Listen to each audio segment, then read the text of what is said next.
Vous vous souvenez quand cette opération militaire spéciale des Russes, c'est le vocabulaire des Russes, dès le lendemain, nous vous avions présenté une émission live par laquelle je vous avais prédit que les puissances occidentales, les États-Unis, les Français, les pays tuteurs, comme je les appelle, allaient exercer une forte pression sur les pays africains pour les obliger à prendre position pour eux. Vous vous souvenez? Ils disent, voici où se trouvent nos intérêts à nous les Occidentaux et nous décidons que vous devez nous suivre. Et si vous ne nous suivez pas, vous serez tout simplement punis. Les Français, les Américains, entre autres, les Anglais obligeaient des Noirs à se battre dans leur camp comme si leur guerre à eux était notre guerre. Et déjà, c'est une affaire très pompeuse que de dire première ou deuxième guerre mondiale, c'était essentiellement, n'est-ce pas, une guerre d'Européens dans laquelle on nous a embarqués de force. Mais là, vous me direz, nous étions dans les années 40 et à partir des années 50 et plus sûrement dans les années 60, n'y a-t-il pas eu la décolonisation? C'est-à-dire, est-ce que les nations européennes ne se sont pas retirées de nos pays d'afro-descendants?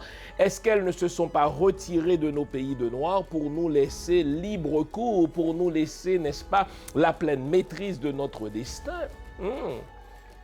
Si telle est votre conviction, permettez que je vous dise tout de suite que vous êtes naïf, car aujourd'hui encore, nous nous battons pour avoir la pleine maîtrise de nos ressources, pour avoir la pleine maîtrise de notre destin. Donc je vous ai dit que environ 2 jours après le déclenchement de cette guerre, eh bien, il y a eu à l'Assemblée générale des Nations unies un vote.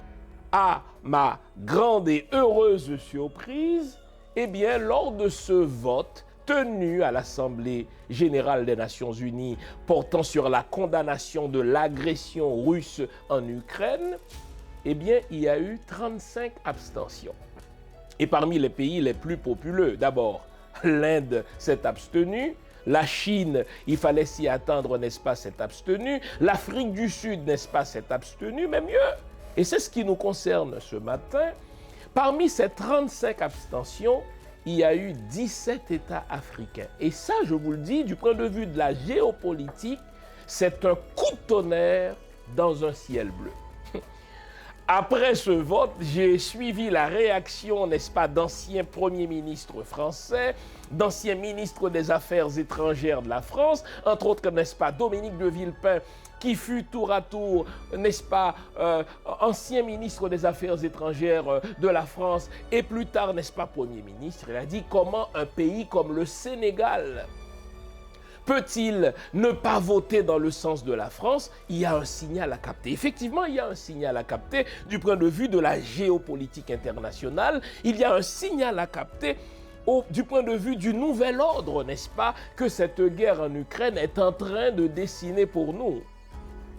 Parmi eux, le Congo-Brazzaville, le Madagascar, le Mali, le Sénégal, le Soudan, l'Algérie, l'Éthiopie. J'ai déjà parlé de l'Afrique du Sud. Qui aurait pu imaginer que le Sénégal aurait choisi de s'abstenir? Et notez qu'une abstention, les amis, c'est une prise de position. Qui aurait pu s'imaginer il y a quelques années que le Mali, n'est-ce pas, ne voterait pas dans le sens de la France? Eh bien, c'est ce qui s'est passé. Les États africains, et je les félicite pour cela, ont choisi de s'abstenir en se disant ce que nous disons dans le délicieux créole haïtien, ça fait cabrit, pas ça fait mouton. Ça veut dire les intérêts de la chèvre ne sont pas nécessairement les intérêts du mouton. Ça fait cabrit, pas ça fait mouton. Donc les moutons ont leurs propres intérêts, les chèvres ont leurs propres intérêts, et de temps en temps dans la vie, il faut se dire mon intérêt à moi est mieux servi par une abstention plutôt que de suivre, je l'ai déjà dit, comme des moutons de panurge, n'est-ce pas, la position de la France ou la position des États-Unis. Mais ce qui m'intéresse et qui doit contribuer à nous ouvrir les yeux, c'est la réaction, les amis, de l'Union européenne.